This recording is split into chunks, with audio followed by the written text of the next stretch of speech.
ទឹកធ្លាក់ចនាបុរាណជាកន្លែងថ្មីមួយទើបតែរកឃើញនៅលើភ្នំតបជាងដែលពួកយើងបានទៅដល់យើងបានដើរឆ្លងកាត់ព្រៃជាមួយនឹងថ្មជាច្រើនដែលស្អាតខ្លាំងមែនតើយើងក៏បានមកដល់កន្លែងដែលយើងអាចលេងទឹកបានដែរឃើញទឹកថ្លាខៀវស្ងាត់ជាមួយនឹងឆ្នេរខ្សាច់ស្អាតបែបនេះខ្ញុំធំអត់បានអ្នកគ្នាចុះមកហែទឹកភ្លាមហ្មងហើយអត់ភ្លេចយកជាមួយនឹងទូរស័ព្ទ Oppo A6 Pro ដើម្បីយកមកថតនៅក្នុងទឹកជាមួយនឹង function underwater ហើយនៅក្នុងទឹកនេះគឺយើងថតរូបបានភ្លឺច្បាស់ស្អាតមែនតើអ្នកគ្នាដោយសារទឹកនេះគឺថ្លាខ្លាំងមែនតើអមជាមួយនឹងពន្លឺថ្ងៃចាំងចុះមកទៀតណាហើយយើងថតរូបនៅក្នុងនឹងគឺសម្បូរទៅដោយកូនត្រីទូ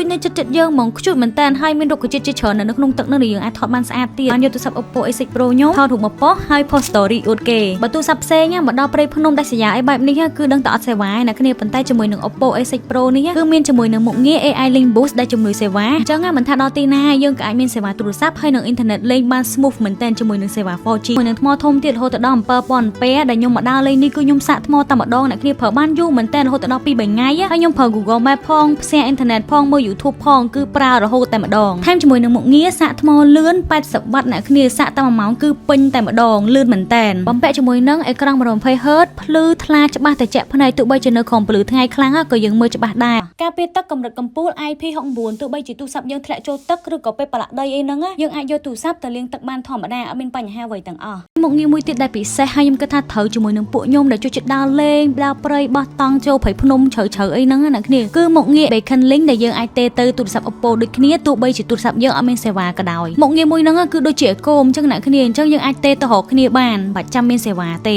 ជាក់ស្ដែងនៅក្នុងវីដេអូហ្នឹងអញ្ចឹងពេលទៅដើរលេងហ្នឹងគឺខ្ញុំបានឲ្យទូរស័ព្ទ Oppo A6 Pro ទៅពូតកងទូកកាន់មួយងាយស្រួលយើងតាក់ទងគ្នាឬក៏ចៃដន្យយើងច្រឡំដើរចូលព្រៃជ្រៅអីទៅថតអីហ្នឹងភ្លេចមើលផ្លូវយើងវែងផ្លូវអីហ្នឹងយើងអាចខលមកសួរគាត់បានមុខងារមួយនេះគឺសំខាន់ហើយមានប្រយោជន៍ហើយងាយស្រួលមែនតើអញ្ចឹងសម្រាប់អ្នកគាត់ចូលចិត្តដើរព្រៃឡើងភ្នំបោះតង់រុករកអីហ្នឹងណាគ្នាទូរស័ព្ទ Oppo A6 Pro នេះគឺស័ក្តិសមមែនតើសម្រាប់អ្នកទាំងអស់គ្នា Oppo A6 Pro ជាដៃគូរួមដំណើរជាមួយខ្ញុំដ៏អស្ចារ្យ